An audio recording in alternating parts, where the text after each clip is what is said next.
This is GSP 1201, 2201, use of English. This is the third module, reading comprehension and summary. Is one of the four essential and interrelated skills in language learning, namely listening, speaking, reading, and writing. Reading plays a significant role in language acquisition. It denotes the reader's capability to interpret a written document. Writing and speaking are expressive language skills since they help our ability to produce print and speech, while reading and listening are receptive language skills because they permit us to understand print and speech respectively. The item here also is comprehension.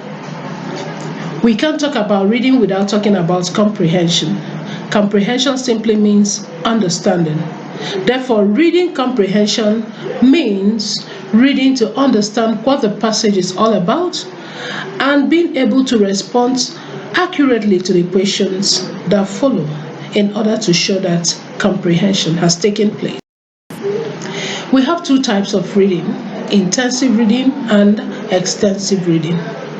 Intensive reading has to do with reading text in order to extract specific information and other textual details, while extensive reading means reading wide, which involves reading various texts in order to have a wide understanding of different topics. We can also have an extensive reading leisure. We have different purposes of reading. We read in order to grasp the sense of the passage. We also read to generalize from and apply simple logic to the passage. We can read to get the meaning of part and whole of the passage. We can also read to understand the passage's essential features. We read to identify the key words and their grammatical functions, and also to appreciate facts from opinions. We also read to identify sentences types and figurative expressions. There are steps of reading comprehension. To remember a reading, 3 essential steps are presented to you. Let's take a look at what you should do before, during, and after reading to get the most out of your reading. Before you read, identify the structure of the text. To fully understand the text, one must first look at how the text is structured. You also carefully observe the elements of the text in order to identify the structure, which includes the title, subtitles, illustrations, captions, boxes, words in bold types, and other formatted fonts. During reading, you have to be very active. You have to find your reading project, and you are starting to lose yourself in reading the text. Here again, certain attitudes facilitate understanding and memorization. First, locate the frame. Also, locate the key text. After reading, rephrase. To rephrase does not mean to paraphrase. It is not copying all the key ideas to the chain on a piece of paper. To rephrase is to explain what you have retained from the text with your words. Summary. A summary is a brief statement or restatement in your own words.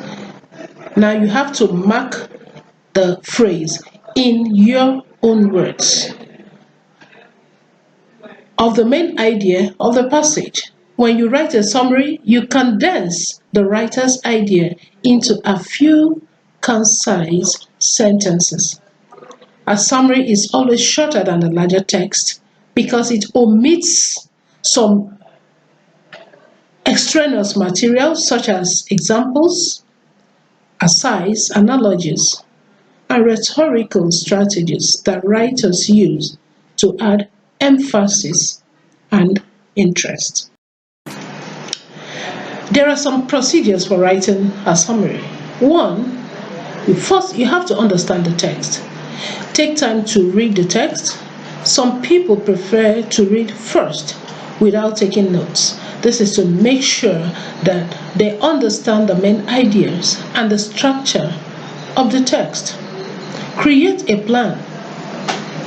In these early readings, take a half sheet of draft and write down the plan chosen by the author of the text.